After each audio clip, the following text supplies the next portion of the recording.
আসসালামু আলাইকুম সবাইকে। সবাই কেমন আছেন? আমরা আসলে দুবাই প্রবাসী যারা আছে আমরা ভালো নাই।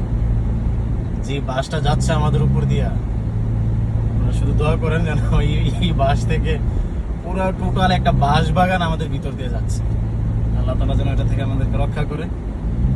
মানুষ ইউরোপে অবৈধ হয়ে গিয়ে বৈধ হয়, আর আমরা দুবাইতে বৈধ থেকে অবৈধ হওয়া লাগে, বুঝছেন? তো আসলে বলার ভাষা নাই।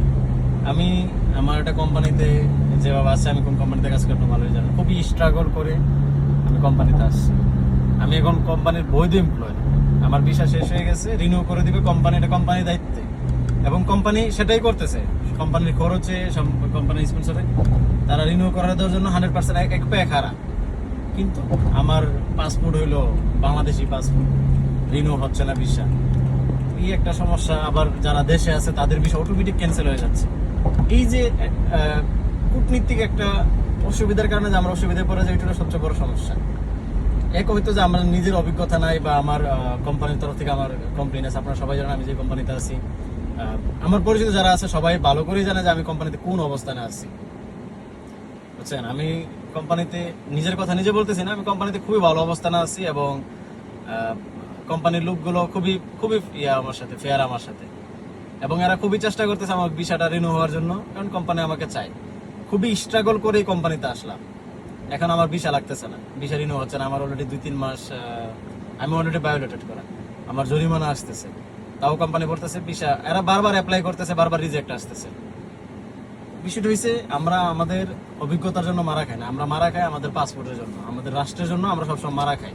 এই যে আমি, আমার ফ্যামিলি বলেন, আমি আজকে মারা খাই, আমার ফ্যামিলি ডাউন হয়ে যাবে। এরকম আরো অনেকগুলো। আমার এক ফ্রেন্ড দেশে গেছে, তার ভিসা অটোমেটিক ক্যান্সেল হয়ে গেছে। তো এই যে সমস্যাগুলা, রাষ্ট্রের উচিত এই সমস্যাগুলো সমাধান করা। আমরা তো রাষ্ট্র থেকে কিছু নিচ্ছি না, আমরা যতটুকু পারতেছি দিতেছি। আপনাদের মনে হয় যে আমরা দিচ্ছি, রেমিটেন্স দিচ্ছি, যদি মনে হয়, বা রেমিটেন্স দেওয়া ছাড়া আমরা যদি দেশে আইসা করি, আপনাদেরকে আমার সমবাজার ভালো করে দিতে পারবেন না, বাংলাদেশে চাকরি বাকরি দিতে পারবেন না আমাদেরকে। আমরা কি করব? আমরা কি দেশে এসে চুরি বাটপারি করবো? ইনশাল্লাহ ভাবতেছি দেশ আইসেই পড়া লাগে, দুবাই যদি নাই থাকতে পারি, তাহলে দেশে আইসেই করবো। আপনার কালো কালার হাইস গাড়ি কিনবো, কিনা মনে করেন রাস্তাঘাটে যারে পাবো ওরে কিডন্যাপ করবো। কিডন্যাপ করে 5 লাখ, 5,000, 6,000, 10,000 যে যা দিব দিয়ে ছাড়া দেবো। কিডন্যাপ ছাড়া আর কি রাস্তা আছে? কারণ আপনার কোনো ভালো চাকরি দিতে পারবেন? আমরা দুবাইতে যে ফিল্ডে কাজ করি, আমরা তার অদক্ষ কোনো কর্মী না, দক্ষ কর্মী, কাজও করতেছি, কোম্পানিও চাচ্ছে, তো থাকতে পারতেছি না একমাত্র আমার পাসপোর্টের কারণে। এবং এই পাসপোর্টের কারণে